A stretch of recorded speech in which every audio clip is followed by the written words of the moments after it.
1. Overpetting. When they're overstimulated.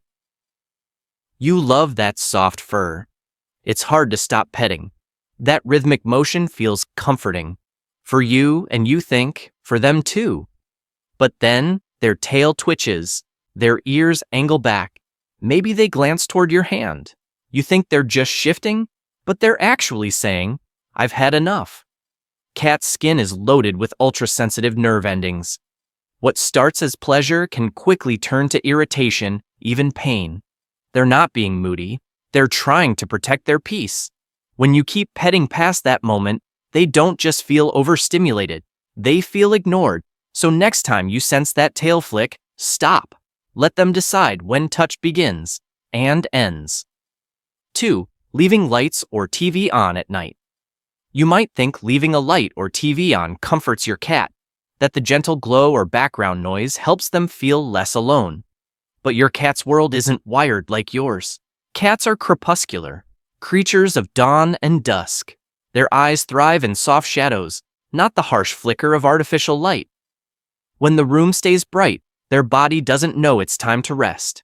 Their heart rate stays higher, their instincts stay awake, as if they're waiting for prey that never comes. That restless pacing you hear at 3 a.m., it's not random. It's their body saying, "I can't shut down." Let the night be quiet again. Turn off the noise, the glow, the human chaos. 3. Free feeding. All day. It feels loving, keeping their bowl full, making sure they never go hungry. But to your cat's ancient instincts, it's deeply confusing. Cats are natural hunters. Their happiness isn't just about the food, it's about the hunt. The stalk, the pounce, the victory. That rhythm is written into their DNA. When food is always sitting there, that primal joy disappears. Their brain loses the chase, and boredom quietly takes its place. Soon, stress and overeating follow, not out of greed, but out of lost purpose. Feed them with intention. Try scheduled meals or puzzle feeders that make them earn each bite. Watch their focus return, their confidence rise. 4. Yelling or scolding. They knock over a glass, scratch the couch, ignore your call, and before you even realize it, your voice rises. No!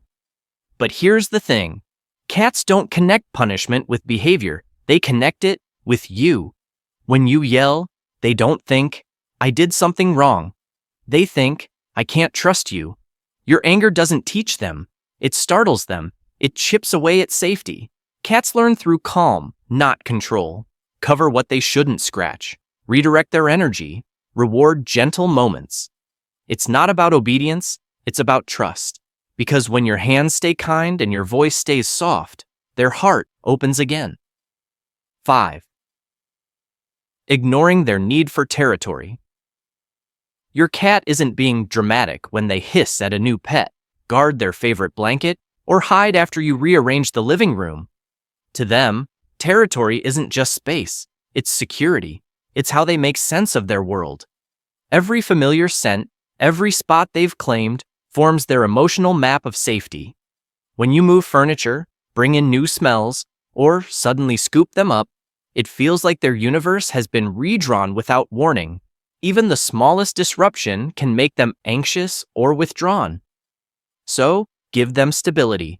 Let them have their corner, their perch, their scent-marked blanket. Don't just share your home. Let them own a piece of it. 6. Forcing affection on your terms. You walk through the door, missing them all day. All you want is a cuddle. But your cat turns away, slips out of reach. It stings a little, doesn't it? But to them, it's not rejection, it's ritual. Cats connect through choice, not demand. Their trust blossoms in silence, in the moments when you wait instead of reach. When you chase affection, they retreat. When you sit quietly, let them come to you. They remember, you're safe. That's when the soft nudge, the slow blink, the gentle brush against your leg appears. Their version of, "I missed you too." Love them the way they understand it. Patient, calm, unconditional. 7. Neglecting their litter box. Cleanliness. It's easy to overlook. One missed scoop, one extra day. But to your cat, that box isn't just a place to go, it's home base. It's where they feel safe enough to be vulnerable. In the wild, a cat's survival depends on keeping their territory clean and scent controlled.